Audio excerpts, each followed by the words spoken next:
Welcome to the Chronological One-Year Bible, August 17th. Today's reading is Ezekiel chapter 5, verse 1 through chapter 9, verse 11.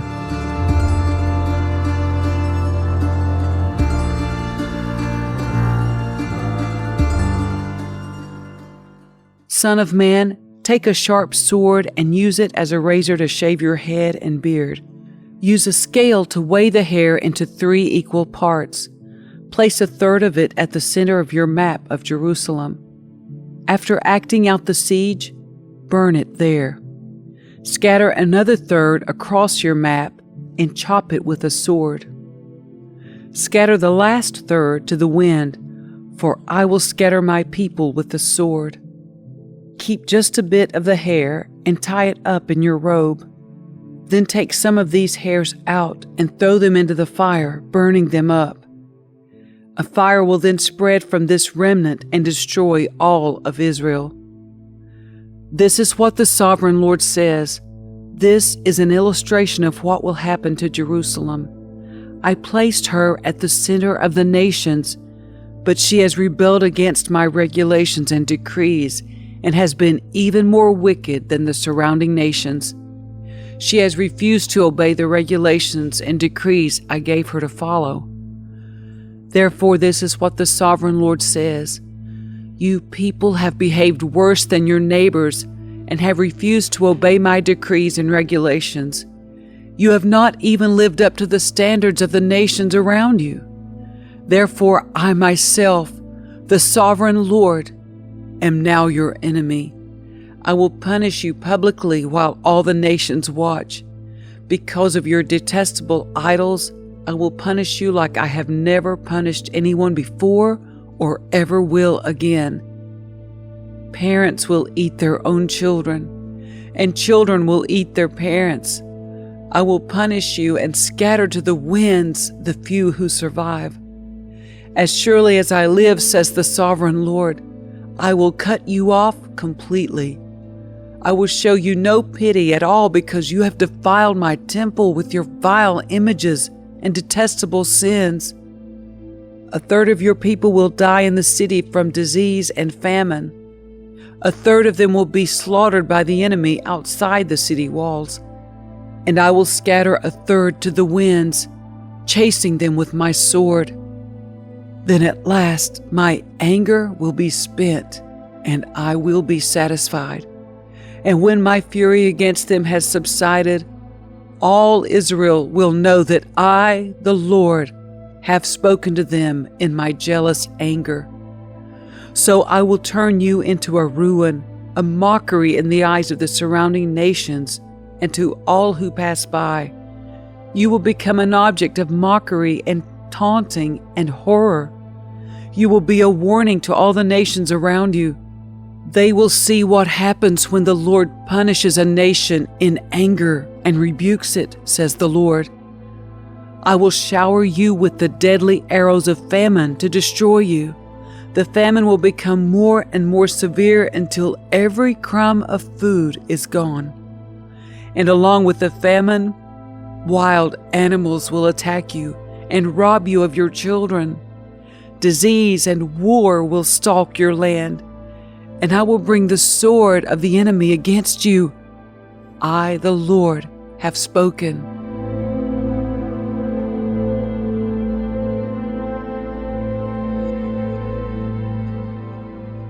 Again, a message came to me from the Lord. Son of man, turn and face the mountains of Israel and prophesy against them. Proclaim this message from the Sovereign Lord against the mountains of Israel. This is what the Sovereign Lord says to the mountains and hills and to the ravines and valleys. I am about to bring war upon you, and I will smash your pagan shrines. All your altars will be demolished, and your places of worship will be destroyed. I will kill your people in front of your idols.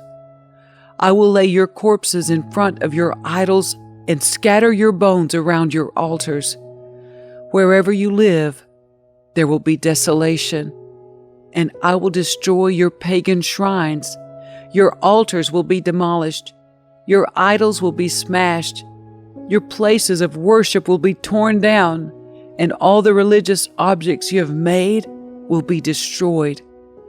The place will be littered with corpses, and you will know that I alone am the Lord. But I will let a few of my people escape destruction, and they will be scattered among the nations of the world. Then, when they are exiled among the nations, they will remember me. They will recognize how hurt I am by their unfaithful hearts and lustful eyes that long for their idols. Then at last they will hate themselves for all their detestable sins. They will know that I alone am the Lord, and that I was serious when I said I would bring this calamity on them. This is what the Sovereign Lord says. Clap your hands in horror and stomp your feet. Cry out because of all the detestable sins the people of Israel have committed. Now they are going to die from war and famine and disease. Disease will strike down those who are far away in exile. War will destroy those who are nearby, and anyone who survives will be killed by famine. So at last I will spend my fury on them. They will know that I am the Lord when their dead lie scattered among their idols and altars on every hill and mountain, and under every green tree and every great shade tree, the places where they offered sacrifices to their idols. I will crush them and make their cities desolate, from the wilderness in the south to Riblah in the north. Then they will know that I am the Lord.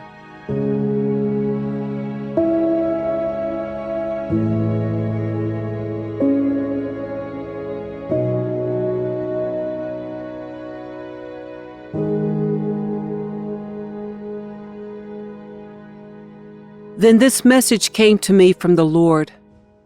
Son of man, this is what the Sovereign Lord says to Israel. The end is here.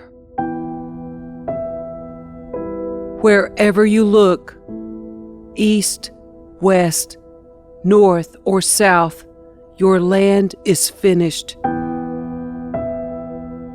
No hope remains, for I will unleash my anger against you. I will call you to account for all your detestable sins. I will turn my eyes away and show no pity. I will repay you for all your detestable sins. Then you will know that I am the Lord. This is what the Sovereign Lord says. Disaster after disaster is coming your way. The end has come. It has finally arrived. Your final doom is waiting. O people of Israel, the day of your destruction is dawning. The time has come. The day of trouble is near. Shouts of anguish will be heard on the mountains, not shouts of joy. Soon I will pour out my fury on you and unleash my anger against you. I will call you to account for all your detestable sins. I will turn my eyes away and show no pity. I will repay you for all your detestable sins. Then you will know that it is I, the Lord, who is striking the blow. The day of judgment is here. Your destruction awaits. The people's wickedness and pride have blossomed to full flower. Their violence has grown into a rod that will beat them for their wickedness. None of these proud and wicked people will survive. All their wealth and prestige will be swept away. Yes, the time has come. The day is here. Buyers should not rejoice over bargains, nor sellers grieve over losses, for all of them will fall under my terrible anger. Even if the merchants survive, they will never return to their business. For what God has said applies to everyone. It will not be changed. Not one person whose life is twisted by sin will ever recover.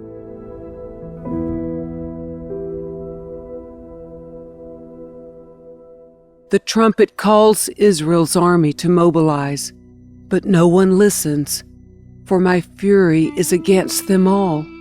There is war outside the city, and disease and famine within. Those outside the city walls will be killed by enemy swords. Those inside the city will die of famine and disease. The survivors who escape to the mountains will moan like doves, weeping for their sins. Their hands will hang limp. Their knees will be weak as water. They will dress themselves in burlap. Horror and shame will cover them. They will shave their heads in sorrow and remorse. They will throw their money in the streets, tossing it out like worthless trash. Their silver and gold won't save them on that day of the Lord's anger. It will neither satisfy nor feed them, for their greed can only trip them up. They were proud of their beautiful jewelry and used it to make detestable idols and vile images. Therefore I will make all their wealth disgusting to them. I will give it as plunder to foreigners, to the most wicked of nations, and they will defile it. I will turn my eyes from them as these robbers invade and defile my treasured land. Prepare chains for my people, for the land is bloodied by terrible crimes. Jerusalem is filled with violence. I will bring the most ruthless of nations to occupy their homes. I will break down their proud fortresses and defile their sanctuaries. Terror and trembling will overcome my people. They will look for peace, but not find it.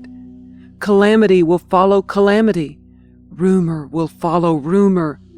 They will look in vain for a vision from the prophets.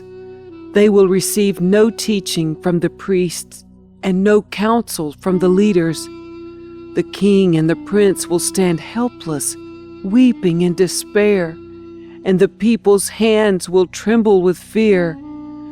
I will bring on them the evil they have done to others, and they will receive the punishment they so richly deserve. Then they will know that I am the Lord.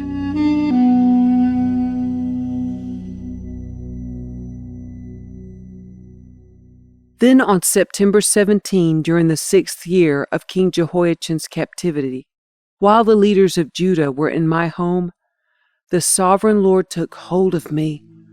I saw a figure that appeared to be a man.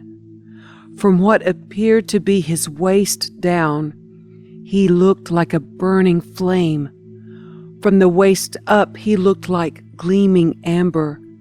He reached out what seemed to be a hand and took me by the hair. Then the Spirit lifted me up into the sky and transported me to Jerusalem in a vision from God.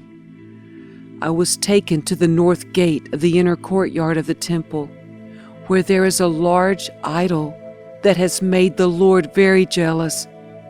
Suddenly, the glory of the God of Israel was there, just as I had seen it before in the valley. Then the Lord said to me, "Son of man, look toward the north." So I looked, and there to the north, beside the entrance to the gate near the altar, stood the idol that had made the Lord so jealous. "Son of man," he said, "do you see what they are doing? Do you see the detestable sins the people of Israel are committing to drive me from my temple? But come, and you will see even more detestable sins than these." Then he brought me to the door of the temple courtyard, where I could see a hole in the wall. He said to me, "Now, son of man, dig into the wall." So I dug into the wall and found a hidden doorway. "Go in," he said, and see the wicked and detestable sins they are committing in there. So I went in and saw the walls covered with engravings of all kinds of crawling animals and detestable creatures. I also saw the various idols worshipped by the people of Israel. 70 leaders of Israel were standing there with Jaazaniah, son of Shaphan, in the center. Each of them held an incense burner, from which a cloud of incense rose above their heads. Then the Lord said to me, "Son of man, have you seen what the leaders of Israel are doing with their idols in dark rooms? They are saying, 'The Lord doesn't see us. He has deserted our land.'" Then the Lord added, "Come, and I will show you even more detestable sins than these." He brought me to the north gate of the Lord's temple, and some women were sitting there, weeping for the god Tammuz. "Have you seen this?" he asked. "But I will show you even more detestable sins than these." Then he brought me into the inner courtyard of the Lord's temple at the entrance to the sanctuary, between the entry room and the bronze altar. There were about 25 men with their backs to the sanctuary of the Lord. They were facing east, bowing low to the ground, worshiping the sun. "Have you seen this, Son of Man?" he asked. "Is it nothing to the people of Judah that they commit these detestable sins, leading the whole nation into violence, thumbing their noses at me, and provoking my anger? Therefore I will respond in fury. I will neither pity nor spare them, and though they cry for mercy, I will not listen." Then the Lord thundered, "Bring on the men appointed to punish the city. Tell them to bring their weapons with them." 6 men soon appeared from the upper gate that faces north, each carrying a deadly weapon in his hand. With them was a man dressed in linen, who carried a writer's case at his side. They all went into the temple courtyard and stood beside the bronze altar. Then the glory of the God of Israel rose up from between the cherubim where it had rested, and moved to the entrance of the temple. And the Lord called to the man dressed in linen who was carrying the writer's case. He said to him, "Walk through the streets of Jerusalem and put a mark on the foreheads of all who weep and sigh because of the detestable sins being committed in their city." Then I heard the Lord say to the other men, "Follow him through the city and kill everyone whose forehead is not marked. Show no mercy, have no pity. Kill them all, old and young, girls and women and little children. But do not touch anyone with the mark. Begin right here at the temple." So they began by killing the 70 leaders. "Defile the temple," the Lord commanded. "Fill its courtyards with corpses. Go!" So they went and began killing throughout the city. While they were out killing, I was all alone. I fell face down on the ground and cried out, "O sovereign Lord, will your fury against Jerusalem wipe out everyone left in Israel?" Then he said to me, "The sins of the people of Israel and Judah are very, very great. The entire land is full of murder. The city is filled with injustice. They are saying, 'The Lord doesn't see it. The Lord has abandoned the land.' So I will not spare them or have any pity on them. I will fully repay them for all they have done." Then the man in linen clothing who carried the writer's case reported back and said, "I have done as you commanded.